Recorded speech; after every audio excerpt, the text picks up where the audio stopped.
eh, akidah akidah yang bersih, ya, yang merupakan sesuatu yang harus ada pada setiap diri kita, ya.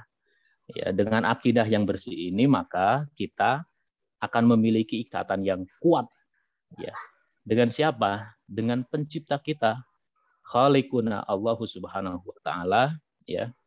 Sehingga dengan ikatan yang kuat tersebut ya akan meminimalisir, ya, dari penyimpangan-penyimpangan, ya, selama kita menjalani kehidupan di dunia ini, ya.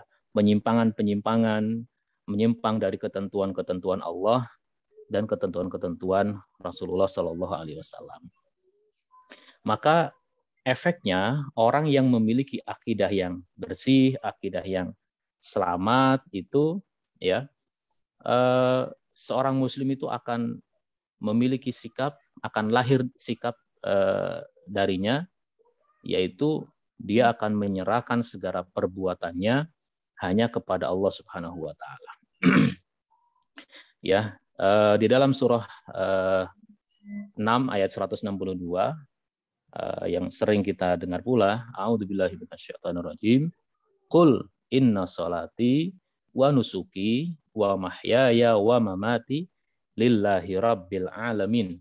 Ya, katakanlah, sesungguhnya salatku, ya, ibadahku, hidupku, matiku, ya, lillahi rabbil alamin, semuanya itu hanya untuk Allah Subhanahu wa taala, Tuhan semesta alam.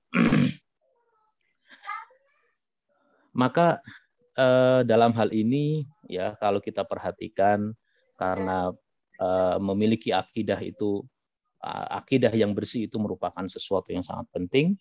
Kalau kita perhatikan kembali kepada sejarah dakwah yang dilakukan oleh Nabi Muhammad SAW, itu yang mula-mula beliau dakwahkan, yang mula-mula beliau ajarkan adalah tentang akidah ini. Yang mula-mula beliau bersihkan dari diri masyarakat Quraisy pada waktu itu adalah bagaimana masyarakat Quraisy itu memiliki akidah, memiliki keyakinan yang benar, memiliki akidah sahihah, memiliki akidah salamah, ya, memiliki akidah yang lurus. Maka kita ketahui selama Nabi Shallallahu Alaihi Wasallam itu berdakwah di kota Mekah, kota kelahiran beliau, itu dakwahnya itu tidak kemana-mana. Dakwahnya itu adalah, yaitu tadi, fokus pada membersihkan diri, ya, dari berbagai macam kesyirikan, dari berbagai macam kotoran-kotoran akidah, ya. Karena memang dulu masyarakat Quraisy itu, mereka itu bukan bodoh, ya. Mereka itu ya pinter, mereka itu berpendidikan, ya. Tetapi mereka itu jahil, ya, jahilun fil ubudiyah, ya, mereka bodoh dalam hal peribadahan, ya. Zat yang seharusnya ditempatkan, diposisikan sebagai al-ma'bud yang disembah, ya, al-marju yang diharapkan, ya, kemudian yang dicintai, yang ditakuti, ya, Allah Subhanahu wa taala, tetapi mereka alihkan semua itu, dialihkan kepada benda, sebuah karya manusia, ya, dalam bentuk patung-patung yang kemudian mereka ibadahi, yang kemudian mereka sembah, yang kemudian mereka minta, yang kemudian mereka takuti, yang kemudian mereka cintai, dan seterusnya dan seterusnya. Ya, maka bagi kita, ya, bagi kita menjadi seorang Muslim, prasyarat utamanya, ya, menjadi seorang Muslim sejati, prasyarat utamanya adalah bagaimana kita memiliki akidah yang sahihah, akidah yang salamah, akidah yang benar, akidah yang lurus, akidah yang tidak menyimpang, ya. Karena inilah modal utama, ya. Ini modal utama kita Maka kaitannya dengan akidah ini cabang pembelajarannya banyak ya. Cabang pembelajarannya banyak ya. Hal-hal yang berkaitan dengan keyakinan ini banyak dalam Islam ya. Barangkali rukun iman itu ya yang 6 ya, iman kepada Allah, iman kepada Rasulullah, kitab-kitab Allah, malaikat-malaikat Allah ya. Kemudian iman kepada hari akhir, iman kepada qada dan qadar, yang mana yang rukun iman yang 6 itu ya harus betul-betul mantap dalam diri kita. Tidak boleh ada lagi raib, tidak boleh ada lagi syak, tidak boleh ada lagi keraguan-raguan pada salah satu dari rukun iman yang 6 tadi itu. Iman kepada Allah ya ini sudah final ya. Ya, tidak boleh ada lagi ya keraguan-raguan apa iya Allah itu ada ya. Apa iya karena sudah begitu banyak bukti-bukti tentang keberadaan Allah Subhanahu wa taala. Sudah begitu banyak ya dalil, baik itu dalil nakli ya, baik itu dalil akli ya, dalil Al-Qur'an maupun dalil dari secara rasional ya. Itu sudah begitu banyak membuktikan, menguatkan tentang keberadaan Allah Subhanahu wa taala. Hatta sampai seorang ateis, orang yang tidak beragama pun ya, dalam kondisi tertentu dia akan tetap ya akan mengakui bahwa ada satu zat yang lebih, yang memiliki kekuatan yang luar biasa ya,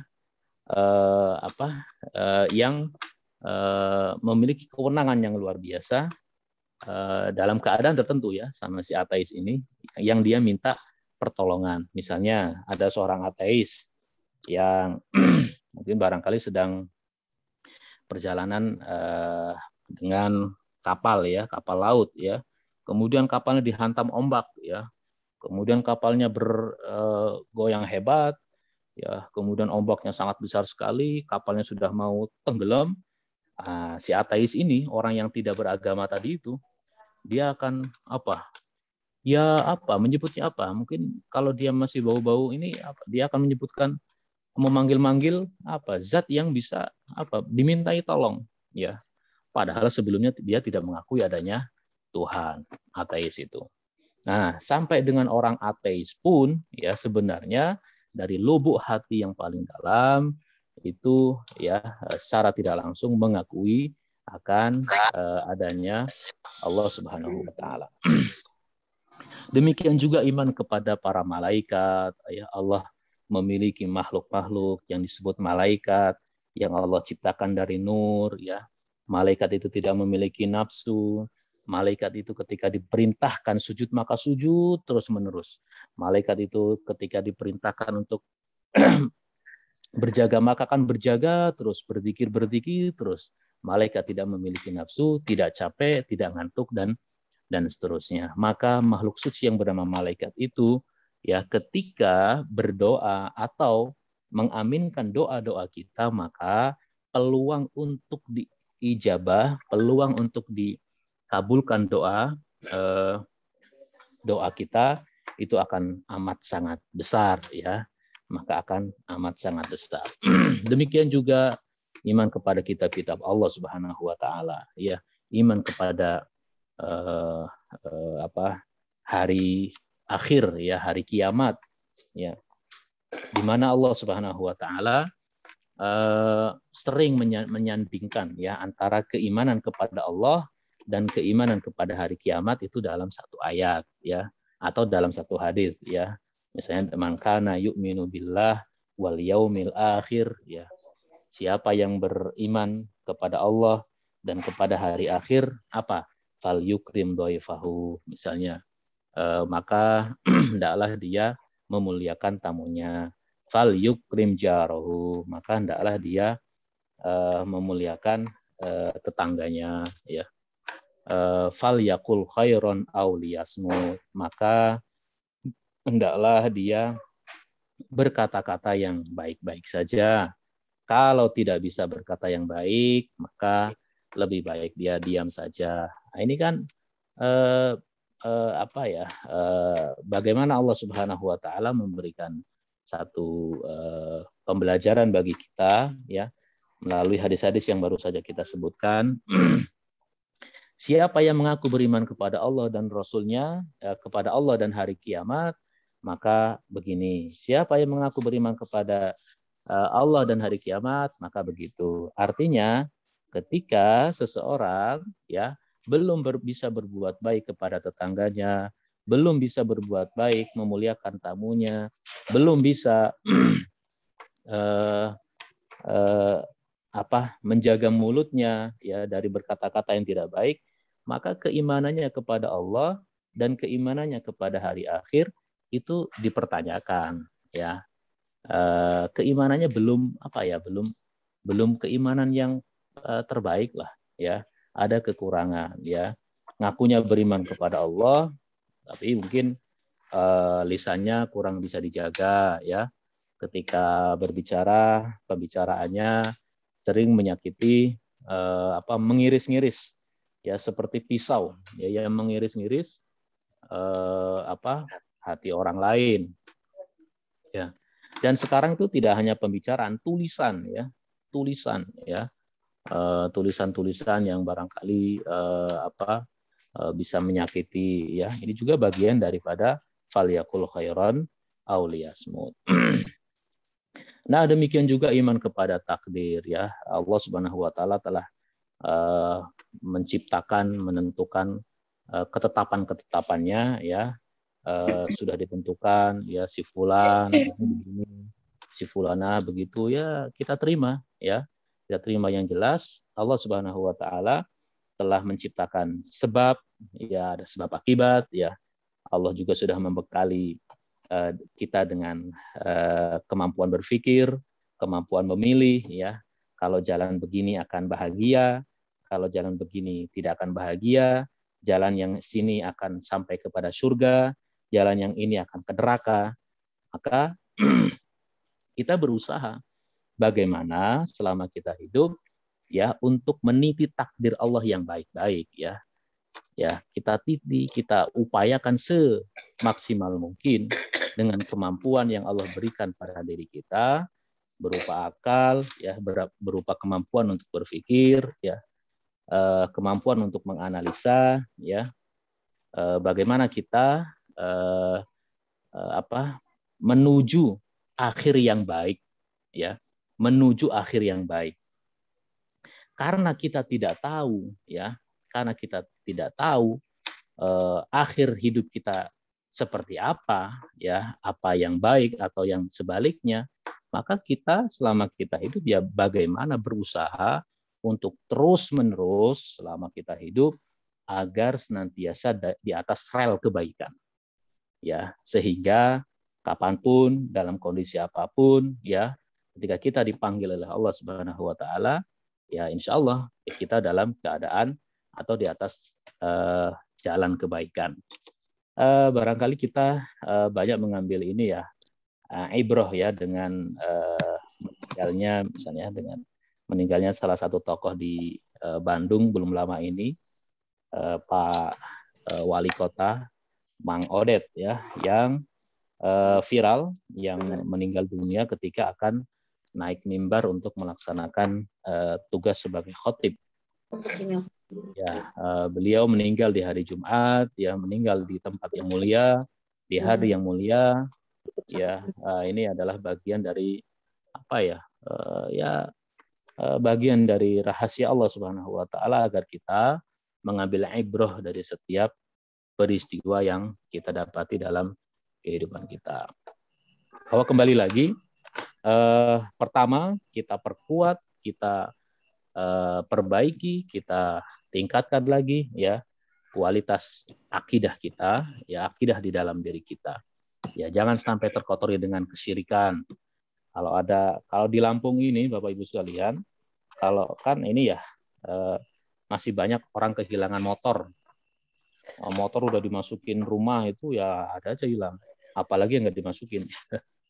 Nah itu masih banyak masyarakat yang ketika mengalami kehilangan itu nanyanya ke orang pintar. Nanyanya ke orang pintar, Mbah Dukun, ya. Dan Mbah Dukun bisa aja jawabannya, ya, memberikan informasi-informasi. Nah, hal-hal begini ini bisa mengotori akidah kita, ya, bisa mengotori akidah kita. Kemudian ada yang barangkali yang biar laris, ya, dagangannya, ya, dipasang jimat, ya, di misalnya beberapa potongan-potongan ayat, ada ayat kursi, ada ayat yang lain. Saya sering itu, ya, dapetin apa itu di rumah makan, apa itu di toko, apa itu di tempat potong rambut, atau di segala macam itu. Sering saya masih mendapati masyarakat yang mempraktekkan hal-hal yang bisa mengotori, bisa merusak, ya, keyakinan akidah di dalam diri kita. Naudzubillah, ya. Nabi Shallallahu Alaihi Wasallam, ya, sudah memperingatkan kita, siapa yang mendatangi dukun kemudian bertanya, ya, itu sholat ibadahnya itu tidak akan diterima, ya, selama 40 hari 40 malam, ya. Datangi dukun bertanya, ya, kemudian membenarkan apa yang disampaikan oleh Mbah Dukun itu, ya. Walaupun sekarang namanya sudah nggak Mbah Dukun lagi, ya, namanya adalah, ya, sudah lebih milenial, ya, sudah lebih halus, ya. Padahal substansinya sama, isinya sama saja, bahwa dia melakukan praktek-praktek perdukunan yang mana para dukun itu, ya, otomatis dapat informasi-informasi begitu atas hasil kerjasama yang saling menguntungkan, simbiosis mutualisme, ya, antara oknum dukunnya itu dengan ya, jinnya, ya, jin, ya, yang membantu, ya. Ketika jinnya ada ngasih informasi, maka minta apa, ya, minta sesuatu, ya, yang harus dipenuhi oleh Mbak Dukun, ya, karena dia sudah memakai jasanya si jin itu. Maka jin itu suka mencuri-curi informasi, ya, suka mencuri informasi yang kadang-kadang informasinya benar, kadang-kadang juga tidak benar. Dan juga banyak praktek-praktek yang sering kita dapatkan di tengah-tengah masyarakat. Yang paling kentara misalnya, ya, ketika kegiatan ziarah, ya, ziarah ke makam para orang-orang soleh, para wali, ya, atau yang lain-lain. Ziarah itu boleh, ya, ziarah itu boleh, sunnah, ya.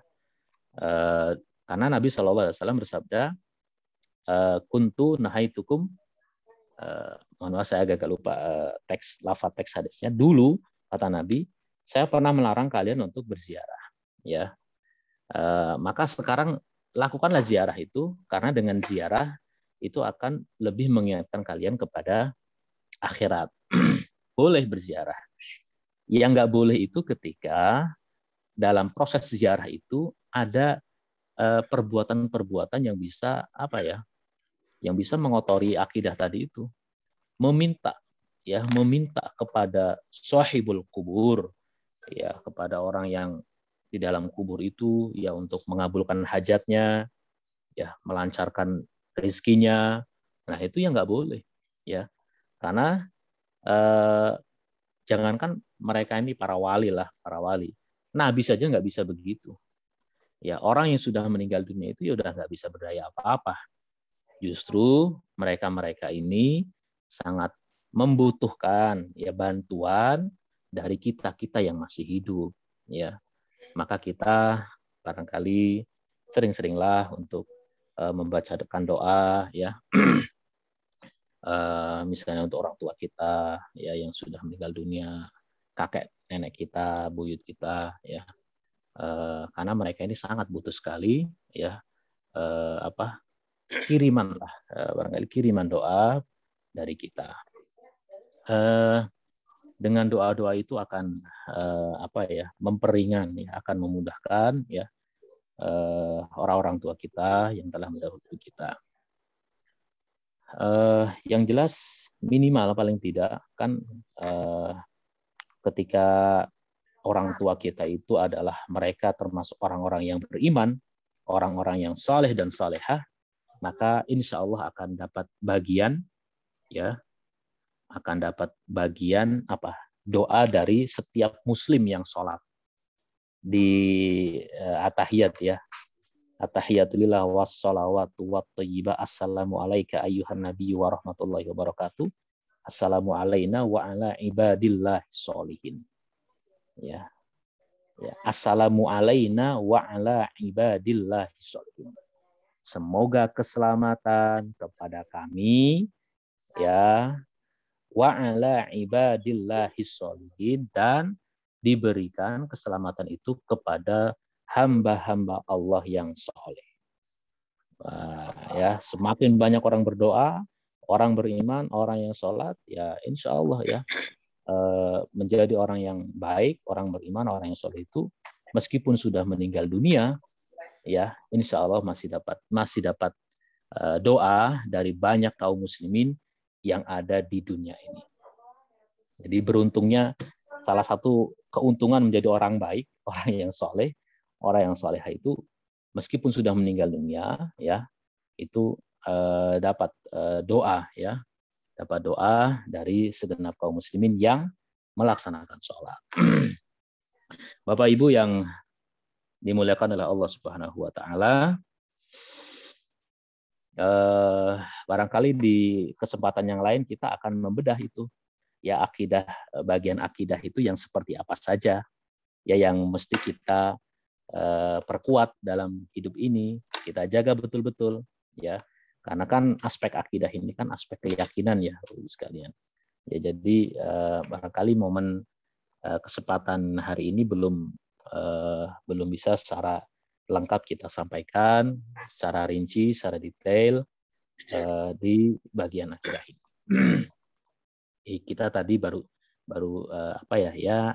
kulit-kulitnya sajalah, intro saja, Pak De, ya, itu saja. Baik, yang kedua, nah, menjadi muslim yang atau pribadi muslim yang sejati, ya, itu dia hendaknya memiliki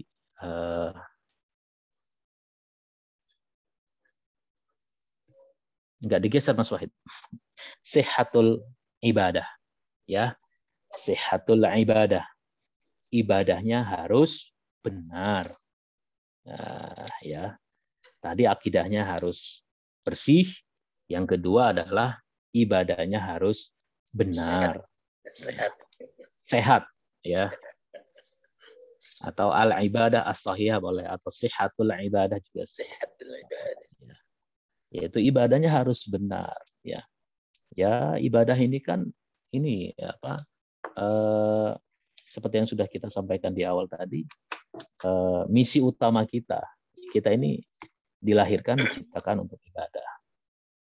Dan di awal surah Al-Mulk, ya, sudah dijelaskan, ya, tabarakalladzi biyadihil mulku wa huwa ala kulli syai'in qadir alladzi khalaqal mauta wal hayata liyabluwakum ayyukum ahsanu amala. Ya, ini ayatnya yang sangat familiar lah, ya. Selain sering dibaca oleh imam, ya, sering disampaikan oleh para dai, ya. Tabarakalladzi, maha suci Allah yang biyadihil mulk, di tangannya itu kerajaan, wa huwa ala kulli syai'in qadir, dan dia Allah itu maha kuasa atas segala sesuatu. Alladzi khalaqal mauta, dialah Allah yang telah menciptakan maut, kematian, wal hayata, dan kehidupan. Ya, liyabluwakum, untuk apa? Untuk menguji kalian, ayyukum, siapa di antara kalian, ahsanu amala, yang amalnya terbaik. Ya. Kita ini kan dari tiada menjadi ada, kemudian tiada lagi. Itu murni, ya. Itu adalah kekuasaan Allah. Nggak ada yang bisa begitu. Ya, nggak ada yang bisa begitu. Hanya Allah Subhanahu wa Ta'ala yang mampu menjadikan kita dari tiada menjadi ada, kemudian kita dipanggil kembali oleh Allah Subhanahu wa Ta'ala. Proses selama kita menjalani kehidupan di dunia ini adalah proses untuk apa? Ayyukum ahsanu amala tadi. Ya, siapa di antara kita ini yang terbaik amalnya? Amalan terbaik itu amalan yang bagaimana? Kan begitu pertanyaannya. Amalan yang terbaik itu ya amalan yang sesuai ya dengan apa yang dicontohkan oleh Rasul, ya, diamalkan oleh para sahabat dan dilandasi dengan keikhlasan karena Allah Subhanahu wa Ta'ala. Paling tidak 2 minimal syarat amal itu terbaik. Ya, amalnya dilakukan didasari dengan ikhlas, ya. Kemudian amalan tersebut ya sesuai dengan petunjuk dan contoh dari Rasul yang sudah dipraktekkan juga oleh para sahabat dan generasi salafus saleh. Nah, ini menjadi perhatian kita bersama ya. Kita terus berupaya ya, amaliyah yang sudah kita praktekkan selama ini terus kita tingkatkan ya, kita tingkatkan kualitasnya, dan kalau bisa kita tingkatkan kuantitasnya, kan begitu ya. Karena ya kalau kita mengaca ya, melihat apa yang dilakukan oleh teladan kita Nabiullah Muhammad SAW yang sudah memberikan teladan dalam hal melakukan peribadahan kepada Allah Subhanahu wa Ta'ala itu dengan begitu luar biasa. Padahal beliau adalah seorang nabi, seorang maksum, seorang yang telah mendapatkan tiket ya masuk ke dalam jannahnya Allah Subhanahu wa Ta'ala. Namun demikian, jaminan yang begitu luar biasa itu tidak serta-merta ya membuat beliau jadi malas-malasan, tidak semangat ya. Bahkan kita ketahui dari hadis Nabi, beliau itu beristighfar dalam sehari berapa? 70 sampai 100. Ada yang 70 kali, ada yang 100 kali. Padahal beliau ini luar biasa. Kalau ibadah malam-malam, sholat malam itu nggak kuat sahabat ngikutin. Ya, saking lamanya, saking khusyuknya. Kalau ibadah sampai menangis, menyadari kesalahan, takut dosa, takut melakukan perbuatan dari iqab, hukuman dari Allah Subhanahu wa Ta'ala. Nah, ini Nabi, ya. Mungkin nggak kita mengikut seperti Nabi, ya mungkin, cuman ya berat sekali. Paling tidak, kalaupun Nabi misalnya dalam melakukan sesuatu itu 100, kita mungkin nggak sampai 100, ya. Tapi kita berusaha bagaimana suluk ya jalan atau sunnah Nabi SAW dalam kehidupan itu bisa sedikit demi sedikit, satu persatu bisa kita teladani, bisa kita ikuti ya selama kita hidup. Dan perlu kita ketahui bahwa syariat ibadah di dalam agama kita itu kan sudah diukur, sudah disesuaikan dengan kemampuan kita sebagai manusia ya. Maka Allah Subhanahu wa Ta'ala menyatakan la yukallifullahu nafsan illa wus'aha. Tidaklah Allah itu membebani suatu jiwa kecuali dengan kesanggupannya ya. Ibadah-ibadah dalam Islam yang sudah disyariatkan, baik itu ibadah mahdhah maupun ibadah ghairu mahdhah ya, ibadah yang wajib maupun ibadah yang sunnah, itu kalau dikerjakan ya terus menerus oleh seorang muslim, maka sama sekali tidak akan membuat eh, membuat eh, sesuatu yang tidak baik, sama sekali tidak. Ya sama sekali tidak. Sholat misalnya, ibadah sholat itu para ahli kesehatan sudah meneliti, melalui gerakan sholat itu akan berimbas kepada kesehatan, ya akan berimbas kepada kesehatan. Ya, gerakan sholat itu dari mulai takbir, ruku, sujud, duduk di antara dua sujud, kemudian tahiyat, apakah itu tahiyat awal maupun tahiyat akhir, ya itu semuanya lah gerakan-gerakan ketika diteliti oleh para ahli kesehatan itu akan berefek kepada kesehatan, kebaikan badan kita. Belum yang lain-lain, ya puasa jelas ya, sumu tasihu, puasalah kalian, niscaya kalian akan menjadi sehat ya, karena dalam diri kita misalnya ibaratnya gilingan, ya gilingan itu perlu istirahat ya. Kalau terus menerus dipakai, terus menerus dibuat untuk healing, maka ya bisa jadi mesinnya akan rusak atau apa ya.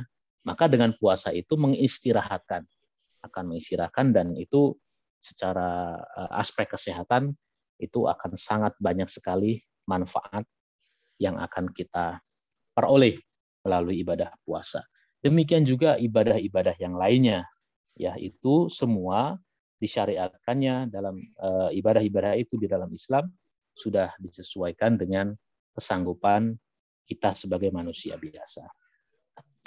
Bapak Ibu jamaah yang saya hormati, sihatul ibadah, ya ibadah yang benar itu menjadi keniscayaan bagi kita, ya minimal terpenuhinya 2 syarat, ikhlas karena Allah, ya kemudian sesuai dengan contoh petunjuk dari Rasulullah Muhammad SAW, khususnya ini kaitannya ibadah mahdoh, ya ibadah khusus, ibadah yang sudah dipaketi, ya yang sudah paketan dari Allah Subhanahu Wa Taala dan Rasulnya. Adapun ibadah ghairu mahdoh silakan saja, ya seluruh bidang kehidupan dalam kehidupan seorang muslim, ya pada dasarnya ketika itu baik, ya ketika itu mendatangkan ridho Allah, ya itu pada dasarnya itu adalah bagian dari ibadah, ya bagian dari ibadah. Maka supaya tidak sia-sia, ya mencari nafkah, bekerja, ya mengurus anak, mengurus suami dan seterusnya, semua itu niatkanlah karena Allah Subhanahu Wa Taala. Ikhlaskanlah karena Allah Subhanahu Wa Taala. Supaya apa? Ya supaya bernilai ibadah. Tidak hanya duniawi saja yang kita dapatkan dari pekerjaan misalnya, tetapi di balik itu, ya dengan di balik kita mendapatkan duniawi, gaji atau penghasilan atau apapun itu, di balik itu kita juga akan mendapatkan nilai ibadah. Dan inilah yang menjadi sesuatu yang menakjubkan, ya sesuatu yang menakjubkan bagi seorang muslim. Ajaban li amril muslim, ya sangat menakjubkan perkara orang-orang berislam itu. Inna amrohu kullahu lahu khair. Sesungguhnya perkara orang Islam itu semuanya baik. Walaisa dzalika illa li muslim. Dan yang begitu nggak berlaku kecuali bagi orang-orang Islam saja.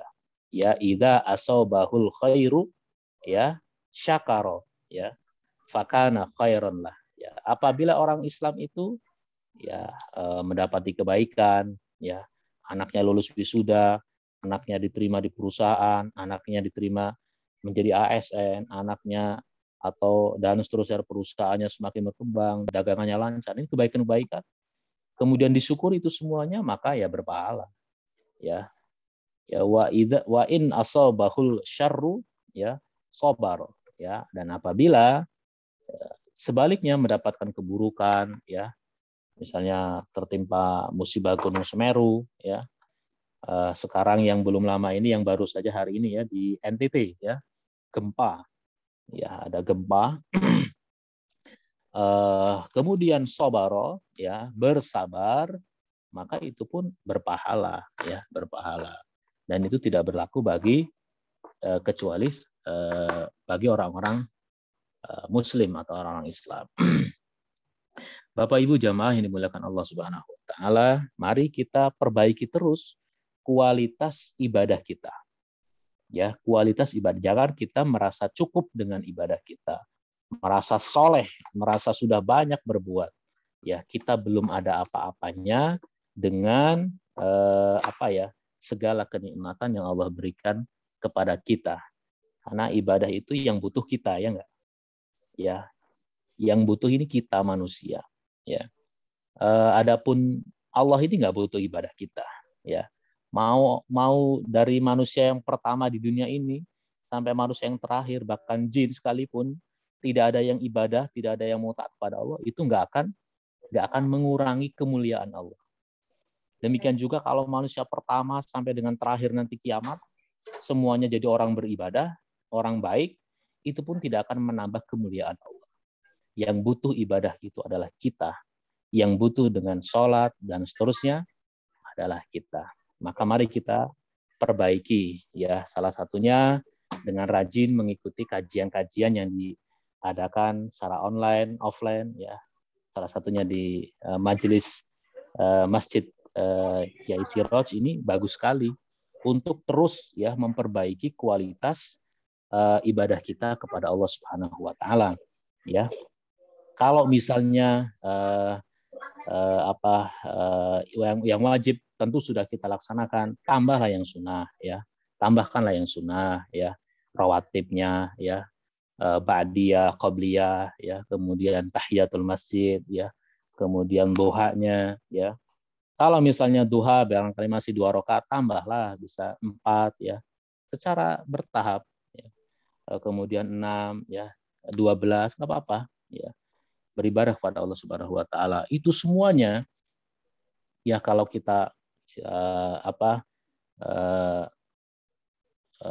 anggap sebagai ucapan terima kasih kita kepada Allah dengan atas segala nikmat, itu belum ada apa-apanya, ya. Masih banyak kekurangan dalam diri kita, ya, dalam hal kita melaksanakan ibadah kepada Allah Subhanahu wa taala. Bisa jadi kita kurang khusyuk, bisa jadi kurang sempurna dalam wudhunya, bisa jadi ada sisi-sisi lain yang mengurangi kesempurnaan dari ibadah yang kita lakukan.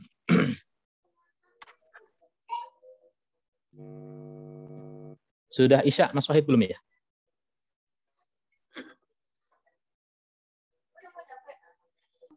Cukup nggih, anu Pak Ustaz. Sudah Isya ya? Belum sih. Oh, belum ya? Oke, dikit lagi. Belum. Satu lagi, Mas. Nggih. Kita bikin ganjil saja satu lagi. Baik, Bapak Ibu sekalian yang saya hormati. Ganjil jadi 5 aja. Saya lanjutkan sedikit lagi, ya. Yang ketiga setelah akidah yang bersih, ibadah yang benar, yaitu bagaimana seorang Muslim itu memiliki sifat atau sikap al-akhlakul al-karimah, memiliki akhlak yang baik. Kaitannya khususnya adalah yang berkaitan dengan manusia, ya, sesama manusia, ya, sesama kita, ya. Bagian ini tentu menjadi sesuatu yang sangat penting, ya, karena Nabi sendiri di dalam sebuah hadis disebutkan wama arsalnaka illa rahmatan lil alamin, atau dalam satu hadis yang lain wama arsaltu innama bu'istu li utammi makarimal akhlak. Ini menjadi dalil, ya, menjadi penguat, ya, sesungguhnya, ya, innama, sesungguhnya saya ini bu'istu, saya ini diutus li utammi makarimal akhlak, ya, untuk menyempurnakan akhlak, ya. Hadis ini seolah-olah memberikan pengertian kepada kita, ya, tujuan besar Nabi itu adalah perbaikan akhlak, ya, perbaikan akhlak. Memang benar ya, akhlak di sini jangan difahami hanya sekedar sopan santun yang berkaitan dengan manusia. Tidak, akhlak di sini utami makarimah akhlak, bagaimana akhlak seorang manusia kepada kholiknya, kan begitu ya. Akhlak yang sebenarnya seperti apa sih akhlak seorang muslim, seorang manusia kepada penciptanya itu seperti apa. Nah ini kan makanya yang disasar oleh Nabi SAW ketika di Mekah, seperti yang sudah kita sampaikan di awal tadi, ya Nabi itu memperbaiki akhlak manusia pada waktu itu kaitannya dengan akhlak manusia kepada Khalik, kepada Allah Subhanahu wa taala. Nah, bagi kita sekarang ya, bagi kita yang sudah menjadi seorang muslim ya, sudah beriman ya, maka kita jaga itu akhlak kita ya, sesama kita ya, baik itu dengan kerabat ya, dengan tetangga ya, dengan guru, dengan murid, dan siapapun itu ya, siapapun itu ya. Karena ada sebuah kisah yang sangat masyhur ya, bagaimana satu perbuatan yang bisa dikatakan sangat ringan ya, sangat ringan, itu bisa menjadi bisa menjadi sebab seseorang itu masuk ke dalam surganya Allah Subhanahu wa taala. Salah seorang sahabat Nabi itu ya ketika itu kumpul-kumpul ya Nabi dan para sahabatnya. Kemudian datanglah salah seorang sahabat itu. Kemudian Nabi bersabda, itu telah datang calon penghuni surga. Ya, telah datang calon penghuni surga ya. Kemudian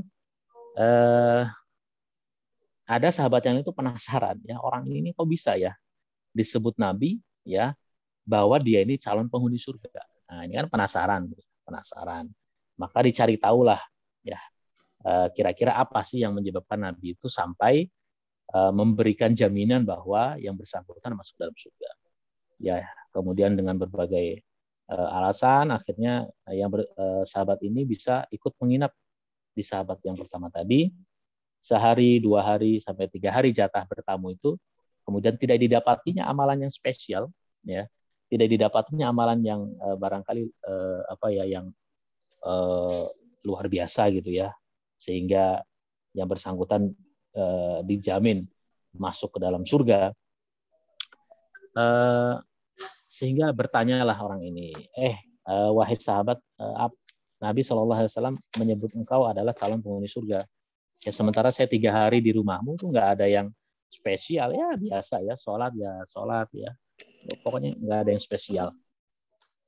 Kemudian disampaikanlah bahwa ringan amalannya, yaitu beliau itu memaafkan ya, membersihkan ya hati beliau ya, pikiran beliau dari segala kedongkolan ya, penyakit hati barangkali selama sehari beliau beraktivitas ya. Barangkali ada mungkin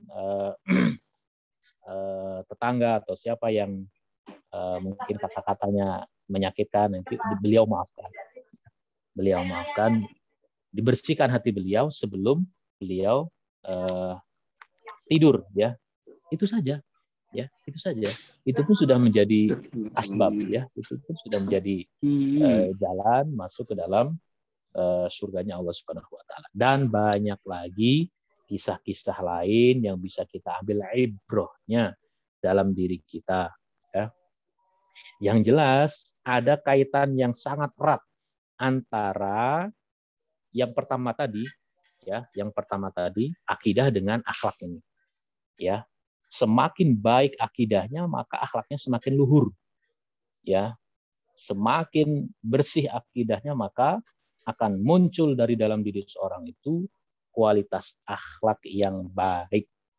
Ya, kualitas akhlak yang baik. Ya, maka akan bukan sebaliknya. Ya, jangan sampai mengaku-ngaku akidahnya baik, tapi menjawab salam dari yang bukan golongannya tidak mau ya. Nah ini kan Sering kita dapat begini ya. Mentang-mentang tidak segolongan, tidak sekelompok ya, tidak mau menjawab salam ya, atau tidak mau mengucapkan salam. Ini kan sangat memprihatinkan ya. Padahal kajiannya adalah kajian penguatan akidah. Bapak Ibu yang saya muliakan, bagian yang ketiga ini sekaligus menjadi ciri ya, menjadi simah bagi setiap muslim dan muslimah ya. Marilah kita tampilkan akhlak terbaik kita ya, akhlak terbaik kita ya, karena dari sinilah orang akan melihat Islam yang rahmatan lil alamin ya, Islam yang memberikan rahmat, kasih sayang kepada segenap alam. Alam di sini kan ya termasuk kepada Islam maupun non-Islam kan begitu ya, Islam maupun non-Islam. Ya. Maka mari kita jaga akhlak kita ya. Al muslimu man salimal muslimuna min lisanihi wa yadihi. Orang Islam itu memiliki sifat di mana orang Islam yang lainnya itu merasa aman ya dari gangguan lisan dan tangannya. Ya, dari gangguan lisan dan tangannya. Ya, jangan sampai kehadiran kita di suatu forum, di suatu tempat misalnya itu akan menjadi keresahan bagi orang lain. Ya, oh kalau si fulan datang itu desa ini jadi tidak aman. Ya, barang-barang pada hilang. Ya, kalau si fulan datang itu pembicaranya menyakitkan. Ya, kita jaga lisan kita. Maka ada adab-adab menjaga lisan. Ya. Hadis-hadis yang berkaitan dengan menjaga lisan, berkata baik, ya. Hadis-hadis yang berkaitan dengan menjaga tangan kita tidak mudah untuk melakukan menyakiti orang lain dan seterusnya. Nah inilah yang perlu kita perhatikan bersama, ya kita untuk kita cermati bersama. Ya, 3 muwasafat al-muslim al-haqiqi ya, sifat-sifat seorang muslim yang sejati, memiliki akidah yang bersih ya, kemudian sihatul ibadah, dan yang ketiga memiliki akhlak yang mulia, dan sisanya itu ada 7, nanti insya Allah akan kita lanjutkan pada pertemuan berikutnya, karena insya Allah sudah menjelang waktu Isya. Saya kira itu yang bisa kita sharingkan, yang bisa kita sampaikan pada kesempatan pertemuan yang mulia ini. Saya mohon maaf yang sebesar-besarnya dan terima kasih atas perhatian Bapak Ibu sekalian. Saya akhiri, nasrun minallah wa fathun qarib. Assalamualaikum warahmatullahi wabarakatuh. Waalaikumsalam warahmatullahi wabarakatuh. Terima kasih kepada Ustadz Muhajir atas materi yang sudah diberikan pada kita semuanya. Baik Bapak Ibu, karena waktu sudah masuk waktu Isya, sebelum kajian ditutup dari Masjid Kiai Siroj Berangkal Klopokodo, mohon doanya karena insya Allah di pekan ini madrasah kita MI Muhammadiyah Berangkal Klopokodo akan ada penilaian dari tim Adiwiyata. Mudah-mudahan bisa menjadi sekolah yang nyaman untuk lingkungan hidup. Bapak Ibu, marilah kajian kita pada malam hari ini kita tutup dengan doa penutup majelis. Subhanallah wa bihamdika asyhadu an la ilaha illa anta astaghfiruka wa atubu ilaik. Nasrun minallah fadlun qarib. Wabillahi taufiq wal hidayah. Assalamualaikum warahmatullahi wabarakatuh. Waalaikumsalam warahmatullahi wabarakatuh. Monggo saged dilanjut untuk Om Ivan, salam. Atau nuan Pak Ahmad Muhajir. Sama-sama Bude. Ayo Mas. Sebagian awal dulu. Mau anu apa namanya? Mas Faisal. Salam. Mas Faisal. Kita doakan Pak. Kita doakan Pak Mas Jalil. Mas Jalil itu kan punya diabetes.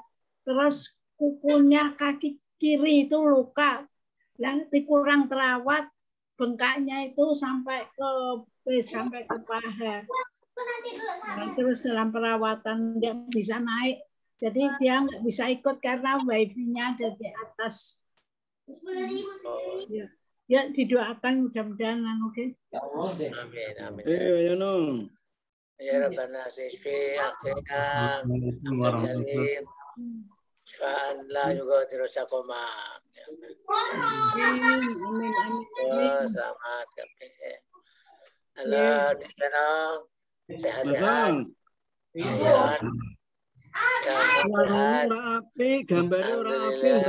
Ya, ke masjid dulu ya. Assalamualaikum. Ya, assalamualaikum. Waalaikumsalam, Oyan, matur nuwun. Ya, kape-kape. Ya, assalamualaikum. Ya, Mbak Sita. Wayatul Nufus. Mas Indun, Mas Jono. Nailah mana? Oh iya, Nailah. Assalamualaikum. Ora ketok kabeh nggonku. Ya. Hah? Assalamualaikum. Tapi suaramu kerungu. Suarane krungu. Suarane kerungu. Tapi wong ora ono. Kok iso ngono ya? Iya nggonku iki angel iki sinyale. Apa kowe sing ra ngerti? Ora iki aku yo ketok suaramu.